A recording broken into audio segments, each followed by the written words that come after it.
ဇာတိမျိုးဆိုပေမဲ့မိသားစုတကွဲတပြားနေရတဲ့ရန်ကုန်မြို့ကြီးဟာ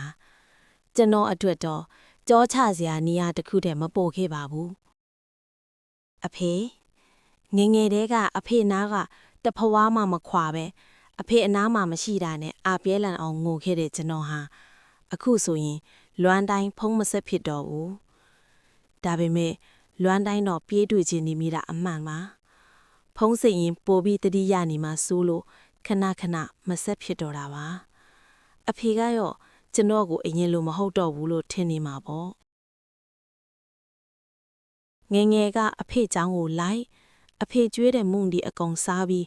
အဖေနင်းခဲ့တဲ့ခြေရလေးတွေအတိုင်းလိုက်နင်းခဲ့တဲ့ကျွန်တော်ဟာအခုတော့အဖေလိုပဲရိုးသားမှုနဲ့စာအုပ်တွေကိုချက်တက်တဲ့သူဖြစ်နေပါပြီအာနာတက်ပြီးသဘောကောင်းတတ်တဲ့အဖေရဲ့အမွေလေးတွေတော့ကျွန်တော်စီမှာကြံရစ်ပါတယ်လွမ်းနေအဖေလွမ်းတိုင်းပြေးတွေ့ခြင်းပေမဲ့ဘဝအတွက်လျှောက်လန်းနေရတာမို့